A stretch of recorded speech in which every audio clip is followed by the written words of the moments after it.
Coucou, me revoilà pour la deuxième vidéo du jour dans Apocalypse chapitre 16. Il y a 21 versets. Le thème, c'est les jugements de Dieu contre ceux qui refusent de se repentir sont vrais et justes.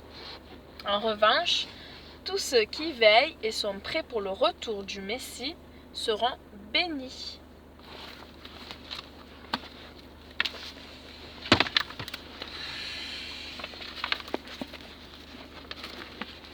J'entendis une voix forte qui venait du sanctuaire, disant aux 7 anges, « Allez et versez sur la terre les 7 coupes de la colère de Dieu. » Alors le premier ange s'en alla et versa sa coupe sur la terre, et des plaies infâmes et douloureuses apparurent sur les gens qui avaient la marque de la bête et qui adoraient son image. Le second versa sa coupe dans la mer, et elle devint comme le sang d'un homme mort, et tout être vivant qui est dans la mer mourut. Le troisième versa sa coupe dans les rivières et dans les sources d'eau, et elles se changèrent en sang. J'entendis alors l'ange des eaux dire, « Ô Akadosh, celui qui est et qui était, tu es juste dans tous tes jugements. » Akadosh, c'est le saint. Tu es juste dans tes jugements. Ils ont versé le sang de ton peuple et de tes prophètes. Tu leur as donc donné du sang à boire. C'est ce qu'ils méritent. Puis j'entendis l'autel dire, « Oui, Adonai, Dieu des armées du ciel, tes jugements sont vrais et justes. » Le quatrième versa sa coupe sur le soleil et il lui fut permis de brûler les hommes par le feu. Les hommes furent brûlés par une chaleur intense. Pourtant, ils continuèrent de blasphémer le nom de Dieu qui a l'autorité sur ces fléaux. Au lieu de se détourner de leurs péchés et de lui rendre gloire, le cinquième versa sa coupe sur le trône de la bête et son royaume se couvrit d'obscurité. Les gens se mordaient la langue de douleur. Pourtant, ils blasphémèrent contre le Dieu du ciel à cause de leur douleur et de leurs plaies et ne se détournèrent pas de leurs mauvaises œuvres.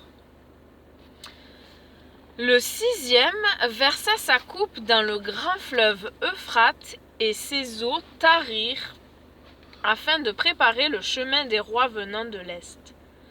Puis je vis 3 esprits impurs semblables à des grenouilles.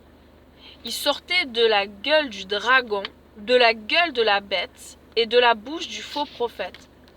Ce sont des esprits démoniaques qui opèrent des miracles et qui s'en vont auprès des rois de toute la terre habitée, afin de les rassembler pour la guerre du grand jour d'Adonai Tsevaot. Adonai Tsevaot, le Seigneur des armées. Voici, je viens comme un voleur. Béni soit celui qui veille et qui garde ses vêtements propres. Ainsi, il ne marchera pas nu et ne sera pas ridiculisé en public. Et ils rassemblèrent les rois au lieu qui se nomme en hébreu on a l'habitude de dire Armageddon, et là il y a marqué Armegiddo.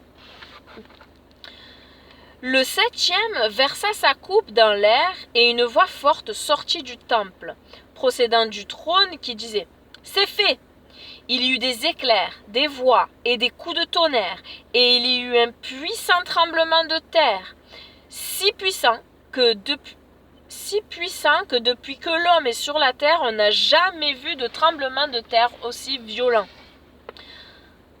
La grande cité se divisa en 3 parties, les villes des nations tombèrent, et Dieu se souvint de Babylone la grande, et lui fit boire la coupe du vin du déchaînement de sa colère. Toutes les îles s'enfuirent et l'on ne trouva plus de montagnes. Des grelons énormes, d'un poids de 35 kilos chacun, s'abattirent du ciel sur les hommes. Là, c'est la lapidation de la fin des temps. Des grelons énormes d'un poids de 35 kilos chacun s'abattirent du ciel sur les hommes. Mais les hommes blasphémèrent Dieu à cause du fléau de la grêle, car c'était un fléau effroyable. Ils ne se repentirent pas encore. dingue, hein. C'est pour ça qu'il faut venir maintenant à lui. Vous aurez le cœur endurci sinon. Oh, la dalle, moi. Alors, la question de méditation, c'est est-ce que j'attends le retour de Yahusha en restant pur pour lui? Oui! Et toi? Si c'est pas le cas, je t'invite à le faire. Attendre son retour en restant pur. C'est possible que par la nouvelle naissance. On ne n'est pas croyant, on le devient. On change d'attitude. On se fait baptiser adulte et on demande le souffle saint et Dieu, qui est un bon Père, il nous l'accorde si on le désire. Et par sa force à lui, parce qu'il vient vivre en nous par le souffle saint, c'est possible de changer d'attitude. Merci Seigneur pour ta parole, merci pour ce que tu as fait pour nous jusqu'à présent, ce que tu es en train de faire et ce que tu feras. Merci pour la journée de vie encore que tu nous as accordée. Merci Seigneur. Je sais que tu nous avertis dans ta parole que des temps difficiles arrivent. Et que par rapport à cette marque de la bête, on ne doit pas être séduit et on doit être attentif dès maintenant pour ne pas tomber dans cette séduction. Voilà. Merci Seigneur d'ouvrir les yeux de tout ton peuple et que nous nous attachions à toi, au trésor céleste, que nous recherchions les œuvres que toi tu as préparées d'avance pour nous, pratiquer ta justice. Voilà, s'occuper plus de tes affaires pour que devant le jugement, nous soyons approuvés et que tu nous dises viens, entre, bon, fidèle serviteur. Merci papa, merci pour ce que tu es en train de faire. Il y a un combat spirituel dans les lieux invisibles. Oui, tu es vivant et puissant, tu es le même hier, aujourd'hui, éternellement. Ta parole ne passe pas, tu ne changes pas. Tu es le grand je suis, l'éternel des armées. Tu nous feras justice, tu es le soleil de justice qui se lèvera. C'est vrai que lorsqu'un malheureux crie, l'Éternel entend et le délivre de toutes ses détresses. Oui, ta parole est la vérité, c'est une lampe à mes pieds. Je te bénis Seigneur, je bénis ta parole et je veux bénir tous mes frères et sœurs et tous ceux qui ont besoin de toi. Combien je prie qu'ils puissent enfin élever les mains vers toi, élever la voix vers toi, se tourner vers toi. Si eux ils font un pas, alors toi tu en feras encore davantage. Merci Seigneur pour ta miséricorde qui est grande et ton amour qui durera toujours. Oui, que ton règne vienne. Délivre-nous du mal.